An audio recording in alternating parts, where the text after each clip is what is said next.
Hello everyone, SirMonkeySuit Zappy here, back again with Demon Slayer. We are on episode 9, and in the last episode we met two good demons. So that has been confirmed that there are good demons out there. I mean, as to how many there are, probably not a lot. I mean, to be honest, I'm not particularly sure if we're going to see any more than Tamio and Yushiro, who are the names of the two good demons there. Yushiro's a bit sort of boisterous, I suppose, a bit untrusting of outsiders, especially ones that have,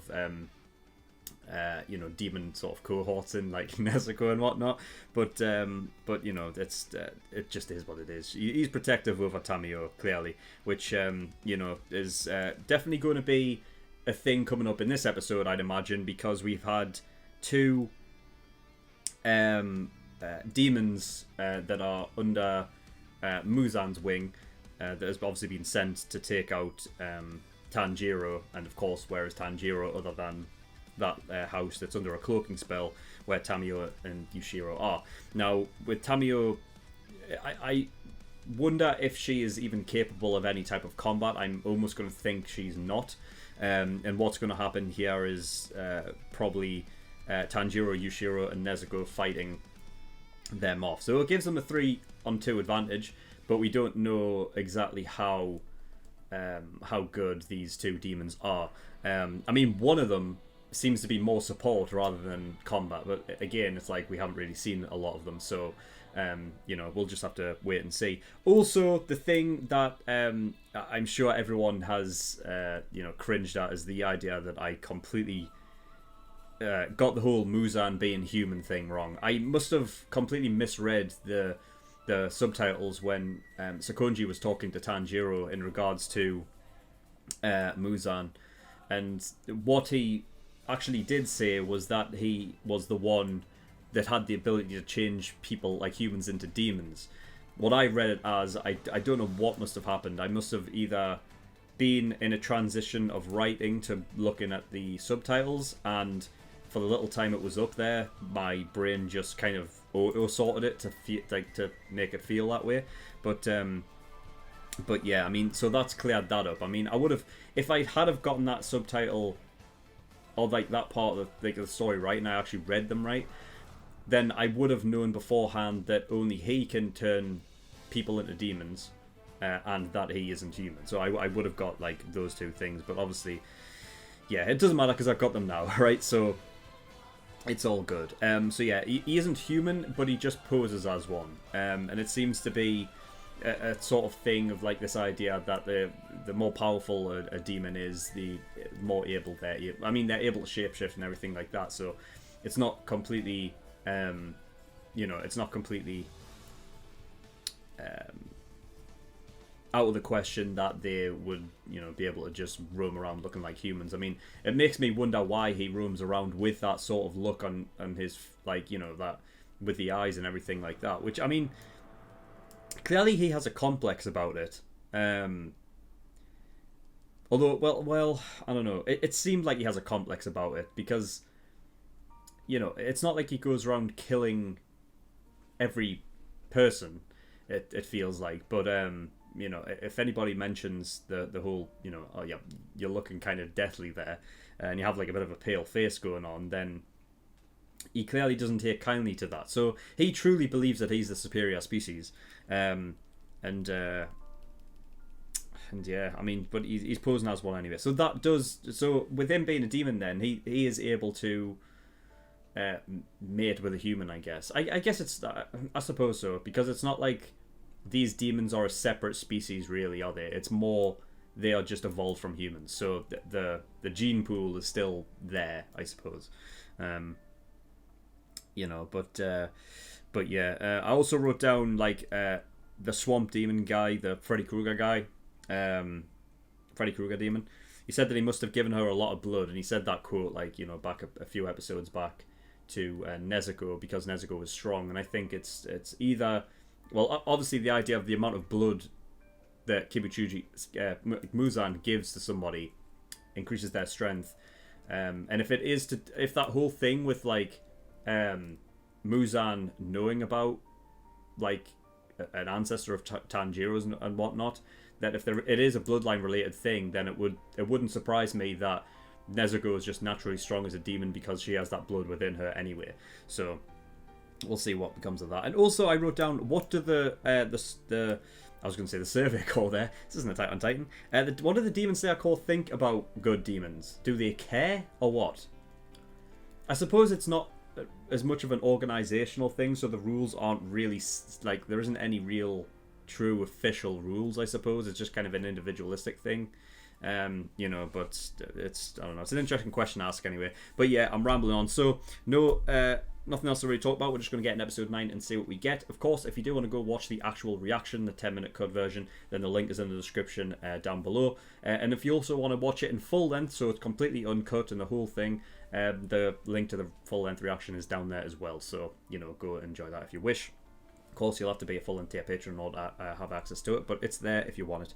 And yeah, that's all. So we're going to get in episode 9 and see what we get. So without further ado, let's go.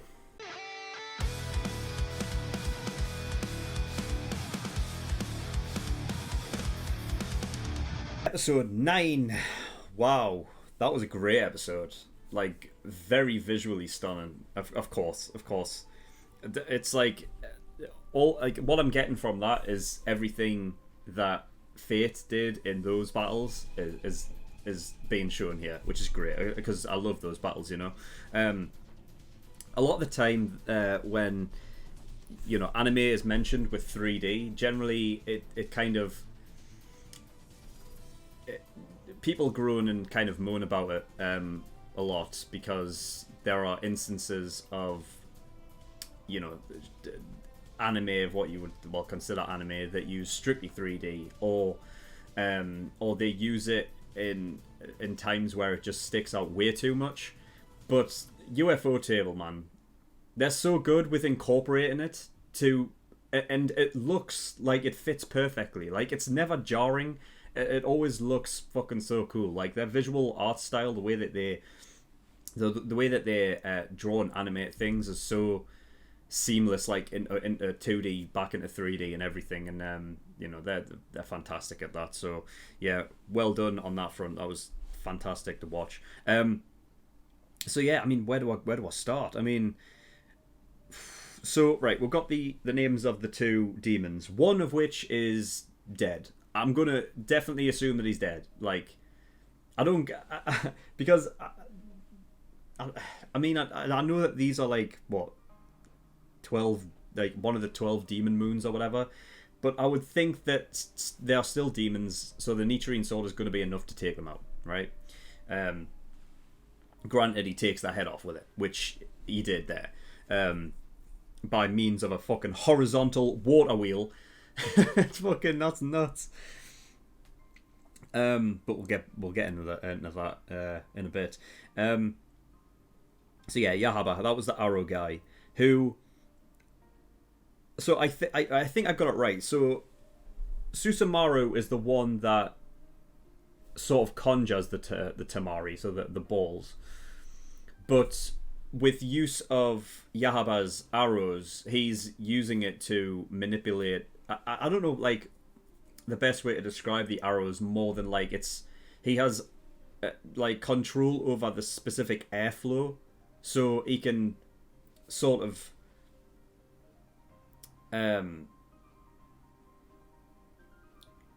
he can manipulate it into such like maybe like a small concentrated point and then point it in whichever way he wants, and that's why there is so much like sort of speed carrying the things in one way. And I think that's how it was working. So it wasn't him that created the Temari, but it was Susumaru. And I think what the idea was is that she was just throwing it, probably as like, you know, to work in two different ways. One, to confuse the enemy and think that she must be controlling the balls. And two, to accelerate it at a point immediately, so that you know, like with just sheer strength throwing the ball, and then the air catching it, and it's so like the air doesn't have to accelerate it. I'd feel like it would be going faster if one was to actually throw it. you know, especially with the power that like demons have. And we haven't really seen Susumaru's like real sort of I guess ability then at this point, other than the fact that I guess she can conjure Temari up. I mean, I suppose that means she can conjure other things, but yeah. And it's interesting as well because the Temari do actually bleed. When Tanjiro was cutting through them, they were actually bleeding a bit. And they would actually, like, after being cut in half, they would attack him and then disperse in the same way that, like, they would disintegrate in the same way that demons do. Which is interesting. And I think I think the phrase, like, demon blood art is actually more literal then. Because I guess the idea is that they're literally using their own demon blood to conjure that up. Which means that all of everything relating to demon blood art is physical. I think that was sort of confirmed, like, especially not just for the Temari because they look like physical objects, but like in particular the arrows. They were not being seen by anybody, but Tanjiro was able to, you know, like, actually, like, parry them with his sword. So even though if they can't be seen, they can be, like, they are a physical form. The only thing that I think would, well, actually maybe not, because I'm thinking, like, both Tamio's and Yushiro's powers aren't really all that physical. Well, I guess Tamio's is more physical because it can actually be seen, whereas Yushiro's is like the opposite and it can't be seen. Like, he can vanish.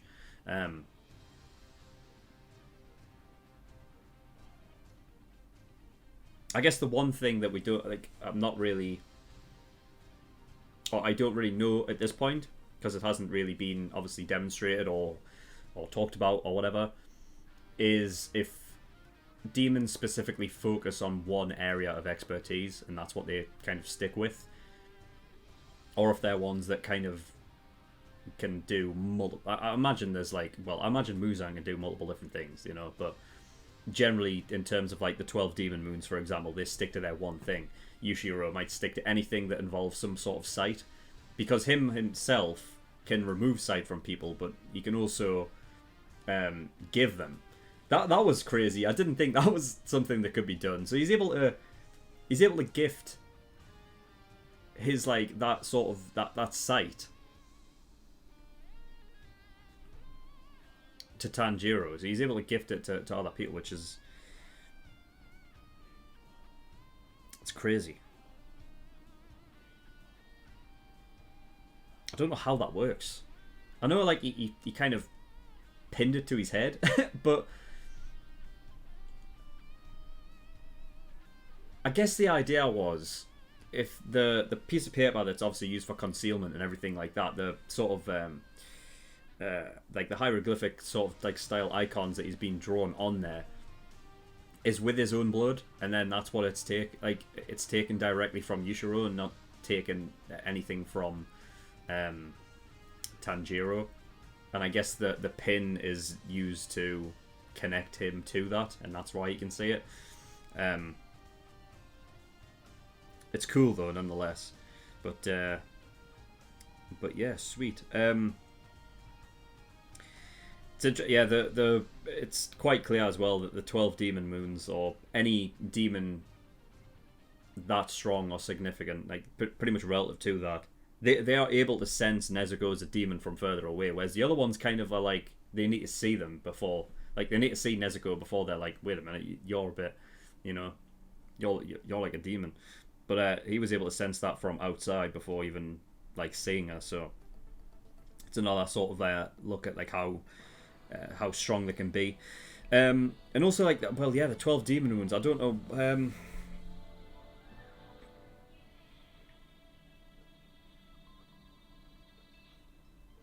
I guess there's nothing to really say like to connect moons to anything other than the fact that demons attack at night.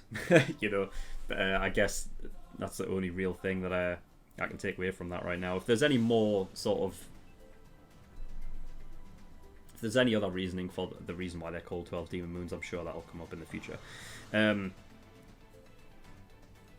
Yeah, anyway, speaking of Yushiro from before, so that was an interesting thing. Tamio said that like it takes him a while to switch to attack mode.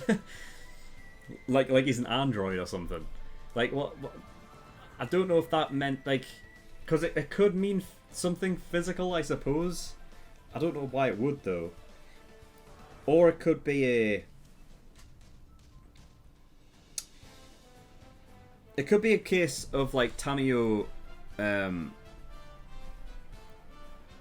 is very, you know, like she's not ignorant of what is clearly going on there, that Yushiro is very fond of her. So I wonder if it's a case of she was saying switching to attack mode is like just a way to say something that means right now he is focused on protecting me and that is it. He needs like to, you know, to basically see out the situation before he's like, right, well I guess the only way to protect her is to attack. So it could have been just that, but you know.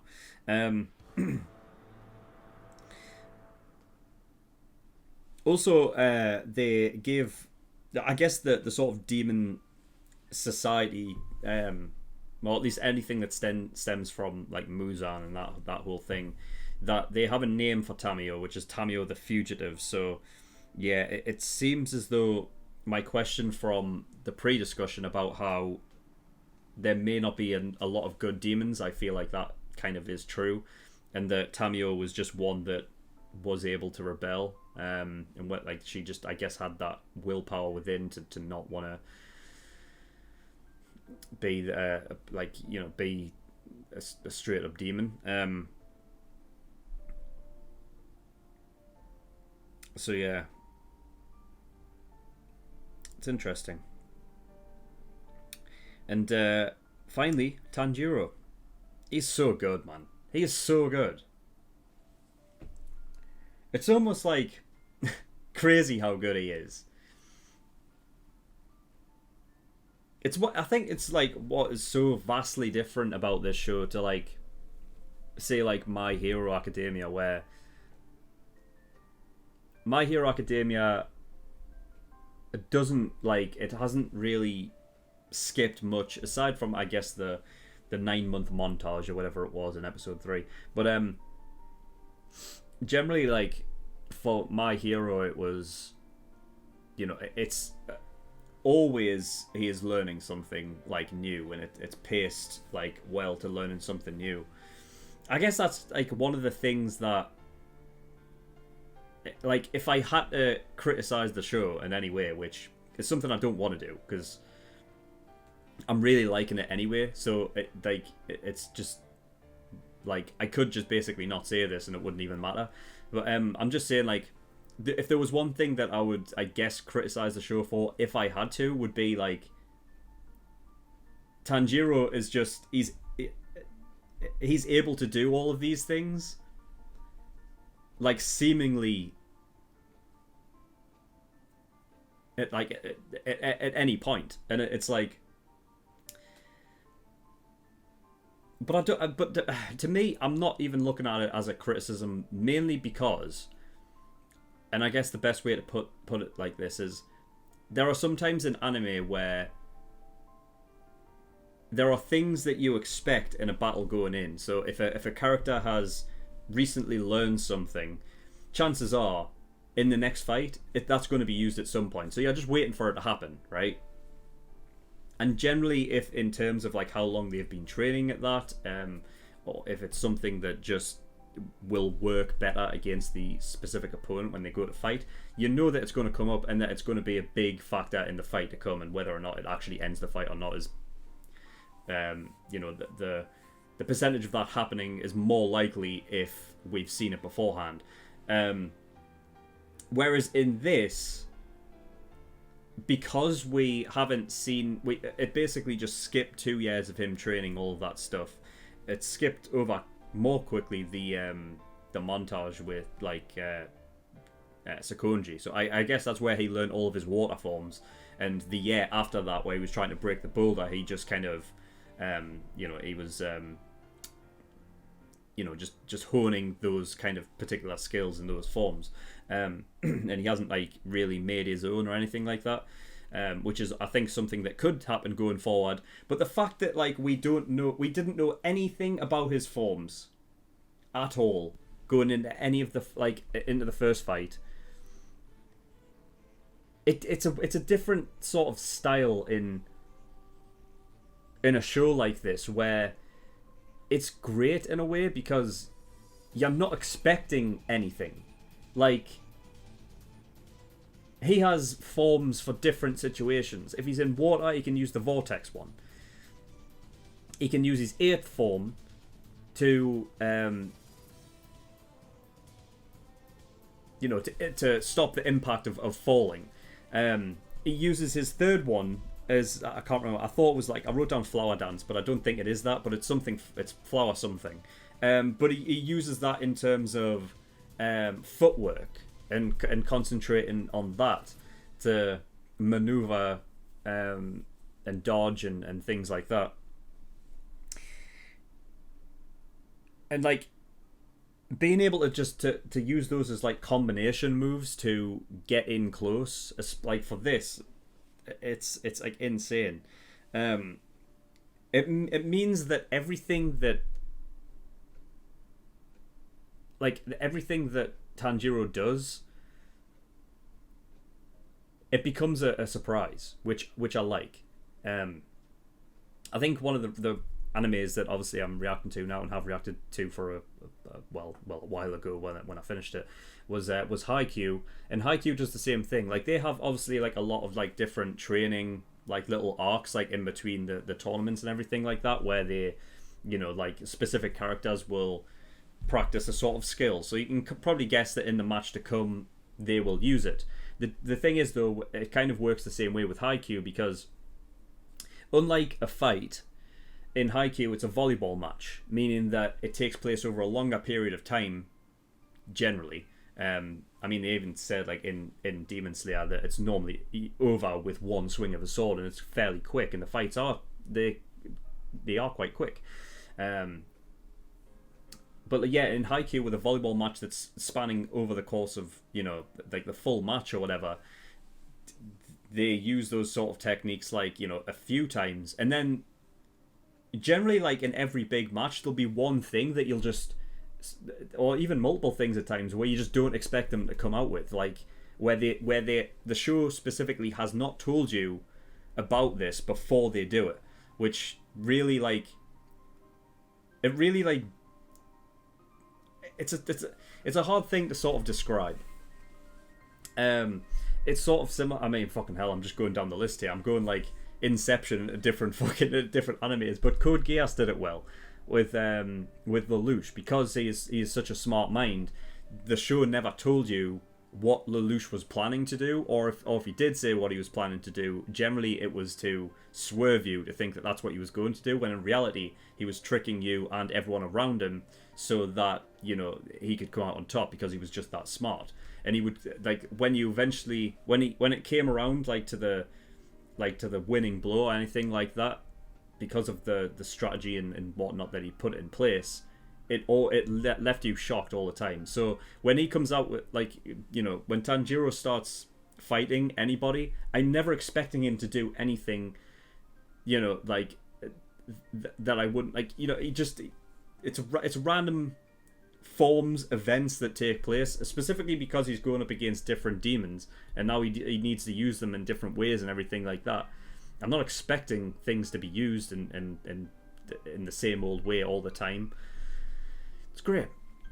It's fantastic. I mean, aside from the water forms that he's using, the fact is that when he had the arrow around his arm, that he was thinking that quickly, never panicked, never hesitated. He ran straight up a tree trunk, flipped over in the same direction so that the arrow would loosen itself. Like, what? That's the thing. Is like, is this show has kind of skipped the him growing up period. I mean, who was it? Kazumi, was that? Yeah, Kazumi, the guy who said, like, you know, while Tanjiro was walking away after the fight, and, you know, Tanjiro held up his hand and he said that it's not the hand of a boy, you know, it's the hand of a man. They've skipped over that whole thing, and, you know, I think that is to the strength of this show. So when I say, like, if I had to criticize anything, it's not really a criticism. You know, I'm sure, like it would be. I tell you what would be good, just like a side story animation that was, like, I don't know, like 12 episodes long, that just was just that of him learning stuff. That'd be cool, you know, for the people that want to see it. But for the main story, I don't think it takes anything away from it at all, so I think it's a strength. So yeah, it's really, really cool. But anyway, that is all I've got for episode 9, so thank you everyone for watching. In the description below, I have links to certain things. One of them is the Discord, so if you want to get over there, you can do, ask some questions. And I also have a Patreon page as well, so if you do want to support me on Patreon, that'd be very much appreciated. There's a bunch of different tiers and rewards there, depending on how much you want to support me with. So there's the early access tier for $5 a month. That gives you access to shows a week early, including Demon Slayer. So if you want to get access to, of course, you know, episode 10 will be out for the public, you know, at the same time as this one, so you go watch that. If you want to watch episode 11 and 12 immediately right now, you can do by going over to my Patreon and becoming an early access tier patron. There's also a full length tier there for $10 if you want to watch any of these, all of these episodes in full, then you can do. There's also other tiers where you can pay to have me react to a show as well, so if you want me to react to a specific show, go have a look at those tiers and see what they offer. But that's all I've got, so thank you for watching. I'll see you all next time. Bye bye.